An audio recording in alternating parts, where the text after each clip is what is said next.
From our previous session, we know that moving charge creates current.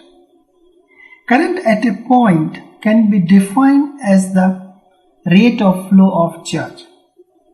If Q charge flow in time t, the rate of flow of charge is Q by T, and this is equivalent to the current.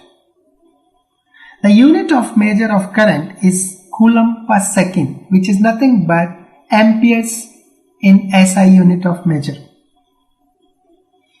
Now we see that current is because of flow of charge. This movement of charge from one point to another point is being done by electrons or ions.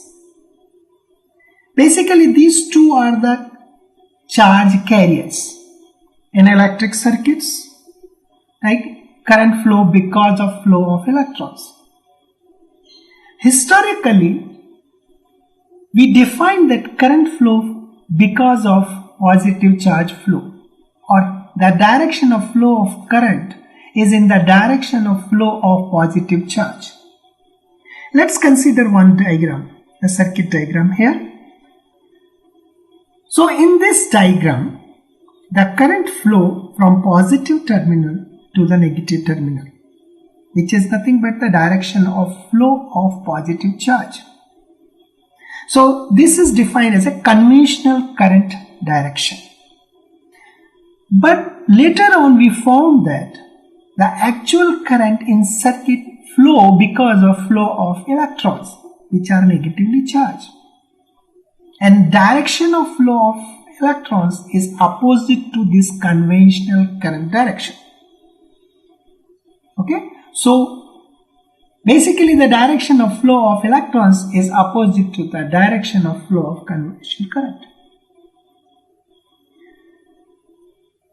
Now you see, we represent the direction of flow of current in circuit. So does that mean current is a vector quantity? No.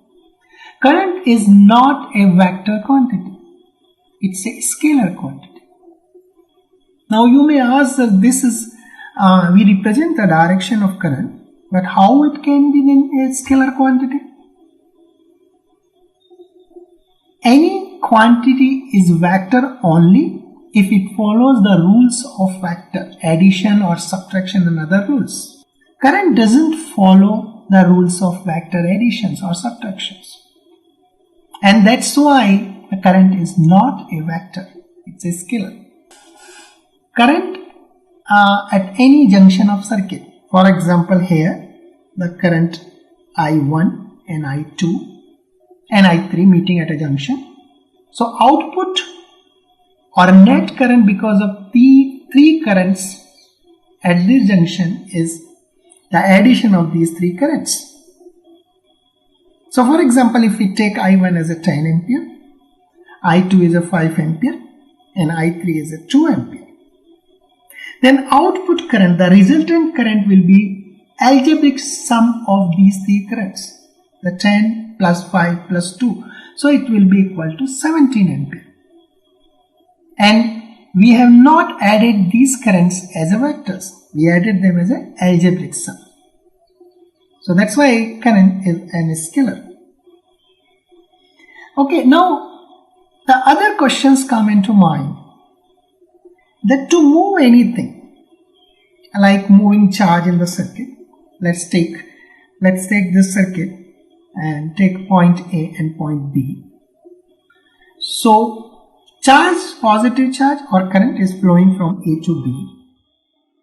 Now to move these charges from point A to point B, you definitely need some type of force or the pressure difference, right? To understand this, let's take the water flow in horizontal pipe analogy.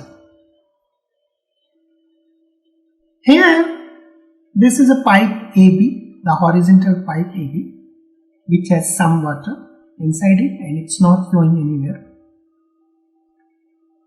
Now connect point A with a water tank which is at above height h from point A. As soon as you connect this tank, to this pipe at point A, the pressure at point A is more than the pressure at point B. It creates a pressure difference between these 2 points.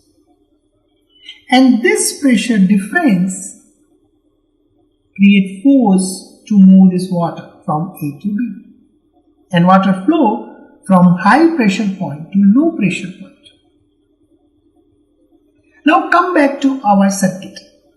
Okay, here is a point A and here is a point B.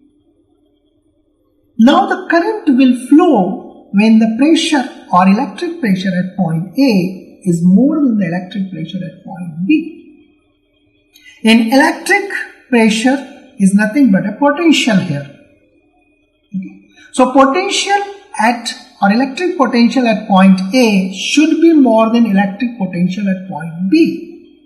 So this electric potential difference between point A and point B creates the sufficient force to charge to move from point A to point B, and because of that currents get created. So here the current flow from higher potential point A to lower potential point B. Okay, so now this potential difference is being created or maintained by the energy source, which is nothing but a cell or battery as battery in this circuit. Okay.